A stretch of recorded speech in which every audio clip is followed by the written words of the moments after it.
a very deep one into the net. And that's what they want. Timu ya Chemiril ndenahe njorua cia rigi ya guku bururi-ini Tusker FC kamweke na ni thutha wa ndagika 90 cia mbitika hiu timu shoima draw ya bao 2-2 Into the net from the shot coming from the right side from Willis Ouma.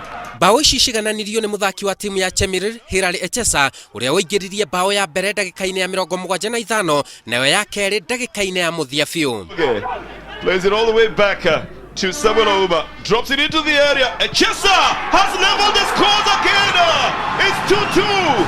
My word. Timu ya Gor Mahia nayo ni yabatiritie pointi ciayo bitika-ini ici cia Premier League thutha wa kuma draw ya gibugu na timu ya Ushuru kiaro-ini kia Nyayo. Nao athaki aria maranyita itemi mahenya-ini ma Rio 2016 mariheagwo njoherera ya ciringi 25,000 oro muthenya ni kamiti ya mahenya guku bururi-ini. Itanya ria mbeca icio ni kumiriria athaki na kumahe mayo maingi ma kurehe thahabu nyingi guku bururi-ini. Inoro TV iharo-ini, jetagwo Simon Kibe.